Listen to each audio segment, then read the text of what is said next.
Dito sa Papa Dudut Stories, ikaw ay hindi nag-iisa. Magandang gabi sa inyong lahat, lalo na sa mga bumubuo ng mga YouTube channels na Papa Dudut Stories at Kaistorya. Ako po si Rona, 23 years old at kasalukuyang nakatira dito sa Marulas, Valenzuela City. Teenager pa lamang ako, Papa Dudut, ay masugid mo na akong tagapakinig at hilig ko talagang makinig ng mga love stories na itinatampok mo sa iyong programa. Pero Papa Dudut, hindi love story ang ibabahagi ko sa inyo dahil wala pa akong maibabahagi sa inyo. Single pa rin po ako kasi no boyfriend since birth po ako. Samantala dahil sa napansin ko na marami kayong tinatampok na horror stories, kaya naman kwentong katatakutan ng aking isi-share sa inyo. Totoong nangyari ito sa akin at kapag naiisip ko pa rin yon, ay kinikilabutan pa rin ako hanggang sa ngayon. Papa Dudut, dahil sa kahirapan ay 15 years old pa lamang ako noon, ay nag-start na akong maghanap ng trabaho. Year 2016 noon. Nag-stop ako sa pag-aaral dahil sa kagustuhan kong matulungan ang mga magulang ko. Nung una ay hindi pumayag ang magulang ko pero sa huli pagkatapos ng ilang araw na pakiusapan ay napapayag ko na rin sila. Sa Espanya sa Maynila ako nagtrabaho noon bilang sales lady sa isang maliit na bookstore. Agad naman ako natanggap noon dahil na rin sa maboka ako at magaling sa sales talk. Stay in ako. Ibig sabihin ay magpo-provide sila ng lugar kung saan ako matutulog at titira habang employed ako sa kanila. Samantala noong makumpleto ko at masubmit ko sa HR ang mga requirements for employment ay nagsimula agad ang orientation. Doon ko nalaman na 5 pala kaming bagong hired ng kumpanya. Ako ang pinsan kong babae, si Adeth at 3 lalaki na pawang mga Becky. Agad kaming binilina na bumalik kami kinabukasan para ihatid sa dormitory kung saan kami sama-samang titira habang employed kami sa naturang bookstore. Siyempre masayang lahat at excited sa bago naming trabaho kaya pagkaalis namin ng opisina ng HR ay agad kong inayos sa mga gamit na dadalhin ko bilang paghahanda sa paglipat ko sa employees dorm. Kasama ko noon sa paghahanda si Adeth.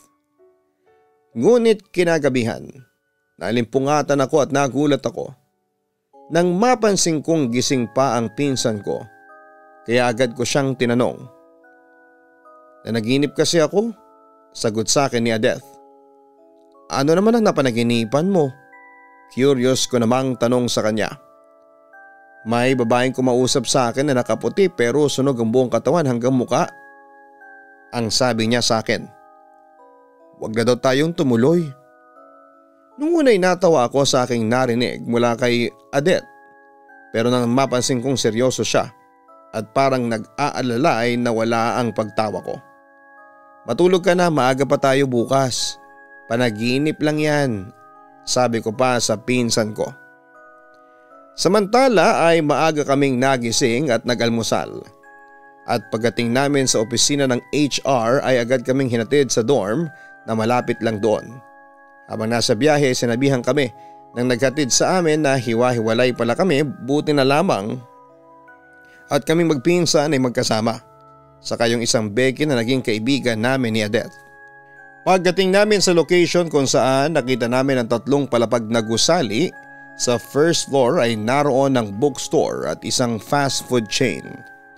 At ang second floor ay ang dorm namin habang yung third floor naman ay may ibang nangungupahan. Then chinek noong among naghatid sa amin yung mga dala at tinanong niya kung anong edad ko na. Ang sabi ko ay 17 pero nagsinungaling ako noon. Baka kasi hindi ako tanggapin kapag nalaman nilang 15 years old pa lamang ako. At saka hindi sa akin halata na 15 pa lamang ako kasi matangkad ako at mukhang matured. Pagkatapos noon, Papa Dudut, ay nag-start na kami agad sa trabaho. May mga branch pa sila sa iba't ibang parte ng Espanya at Recto Pero ang bookstore na naka-assign sa amin ay sa mismong baba lang ng aming dorm. Samantala sa unang araw ko sa trabaho ay nakilala ko si Ate Ann na isa ring sales lady. Madali kaming nagkasundo dahil na rin siguro sa parehong interest namin ang K-drama. At kapag break time namin ay magkasama kaming lumalabas at kumakain sa mga katabing kainan sa Espanya. Pero papadudot sa unang araw pa lamang ng aming trabaho sa bookstore ay may naramdaman akong kakaiba sa paligid. Yung hindi normal, para bang ang bigat-bigat sa pakiramdam. At kahit na walang customer ay pakiramdam kong maraming mata ang nakatingin sa akin. Minsan ay bigla na lamang nagbubukas ang gripo at shower sa banyo. Yung banyo kasi nakalak na yon at hindi na ginagamit dahil sira na yung gripo at shower. Kaya kapag iihi kami o magsi-CR ay aakyat pa kami ng second floor sa dorm namin. Kaya naman nakapagtataka. Pero papadudot, sobra talaga akong kinikilabutan kapag may nagsisit-sit sa amin kahit na walang customer. Kaya tuloy sa tuwing papasok ako doon sa store ay hindi ko maiwasang kabahan. Lalo na at kapag gabi, 2 oras bago kami magsara ng 9:00. Ako at ang cashier na lamang ang natitira sa loob. Sa kabilang banda nang tumagal-tagal ako ay ako na ang ginawang cashier ng bookstore. Sobrang creepy nga lang kasi malawak ang aming bookstore at talagang nasa dulo ang cashier. Mataas ang pwesto doon kaya kitang-kita ko ang mga namimili.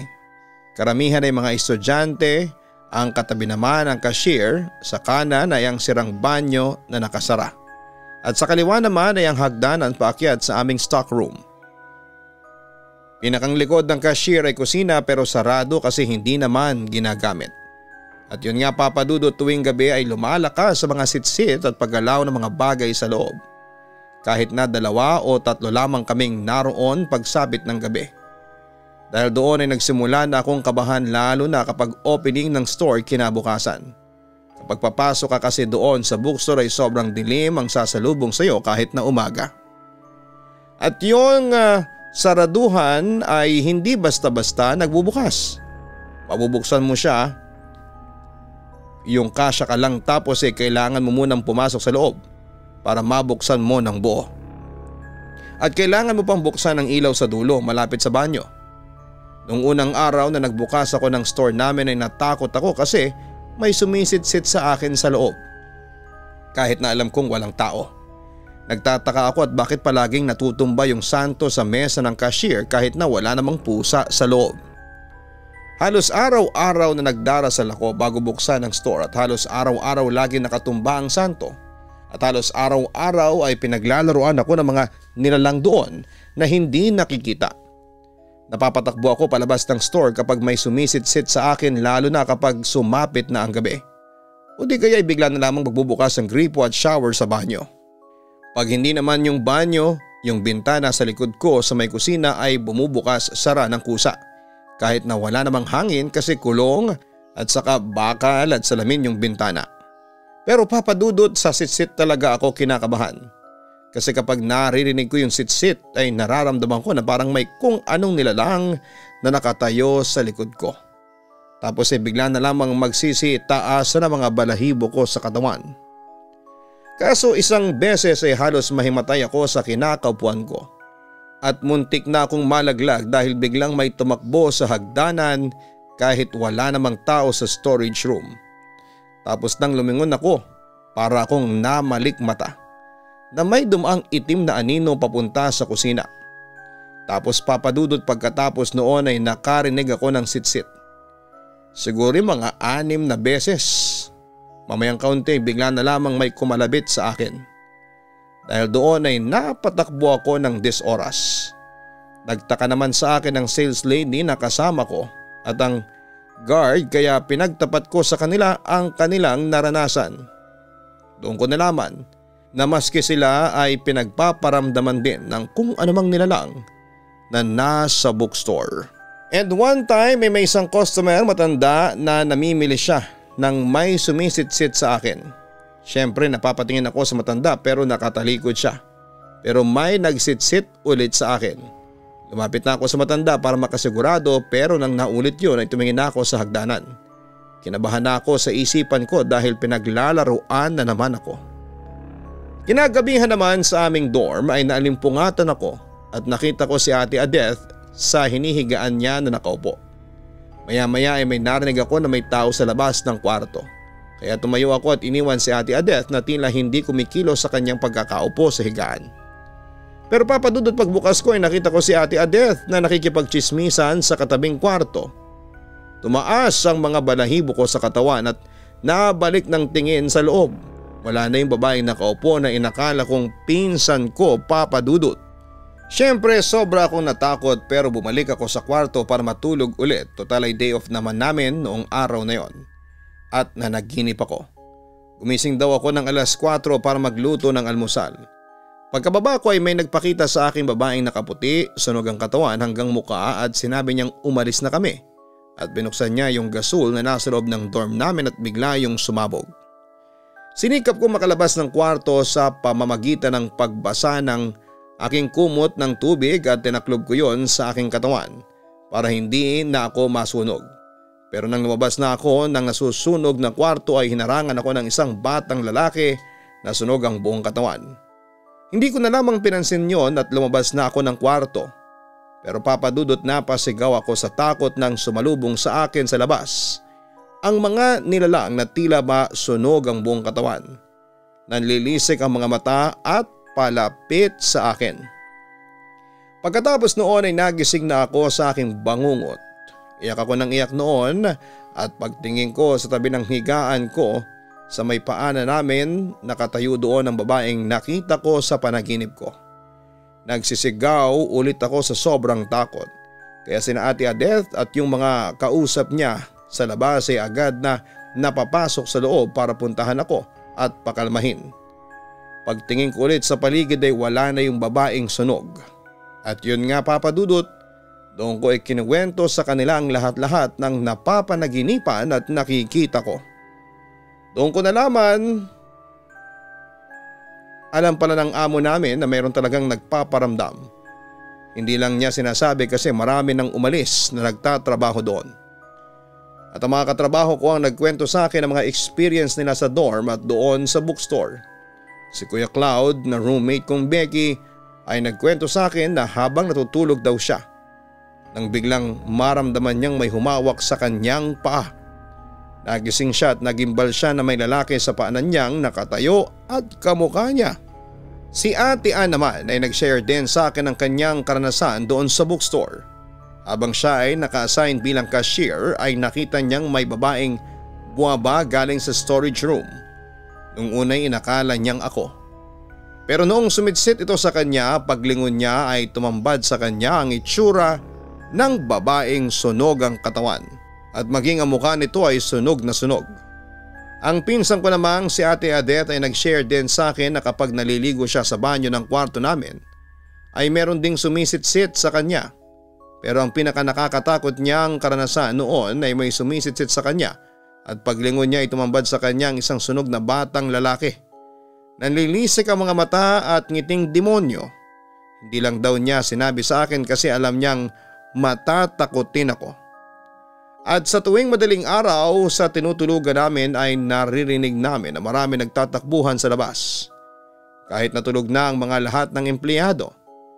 Sa mismong bookstore naman bukod sa sitsit ay makakarinig ka ng pag-iyak na nagmumula sa storeroom tapos ay nagtatakbuhan sa hagdanan, baba, akyat. At dahil sa hindi ko na matiis ang pagpaparamdam lalo na sa mga pagsitsit sa amin ng mga multo sa loob ay nagpasya na lamang akong mag-resign sa trabaho. Nirason ko na lamang sa amo ko na mag-aaral muli ako. At doon ko nalaman sa amo ko na ang building na yon ay dati palang nasunog kung saan 7 ang namatay. Kabilang na yung babae at batang lalaki na nagpakita sa akin. At ang sanhi ng sunog ay sumingaw na LPG. Nang marinig ko yon ay nakaramdam ako ng lungkot. Feeling ko kaya sila nagpaparamdam kasi hindi pa rin nila matanggap na patay na sila. Kaya pagkatapos ko mag-resign sa trabaho ay tumungo ako sa simbahan ng Santo Domingo sa Quezon Avenue. at doon ay pinagdasal ko ang 7 nasawi sa sunog na yon. Samantala naiwan ang mga kaibigan ko at pinsan ko pero hindi ko na kayang magstay pa sa lugar na yon. Kailanman ay hindi na ako babalik doon. Sa ngayon, Papa Dudut, ay kasalukuyan akong cashier sa SM Monumento at nakatira ko ngayon sa inuupahan kong bed space sa Marulas, Valenzuela City. So far ay wala na ako na-experience pang nakakatakot at masasabi ko na naka-move on na ako. Yun nga lang, paminsan-minsan ay nakakaramdam pa rin ako ng pagtaas ng balahibo sa buong katawan ko kapag naaalala ko ang experience na yon 7 years ago. Papa Dudut, hanggang dito na lamang ang aking kwento. Sana'y mabasa niyo ito at mapiling i-upload sa inyong channel. Maraming salamat at mabuhay kayong lahat. Lubos na gumagalang, Rona. Ang buhay ay mahiwaga, laging may lungkot at saya. Sa Papa Dudut Stories, laging may karamay ka.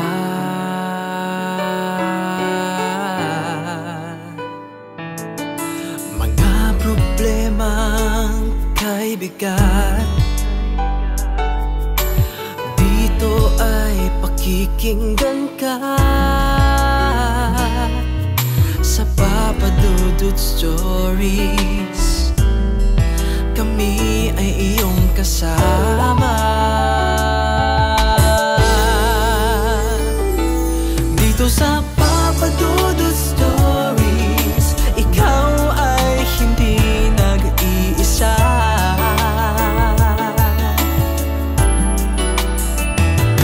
Dito sa Papa Dudut Stories, may nagmamahal sa'yo. Papa Dudut Stories, Papa Dudut Stories,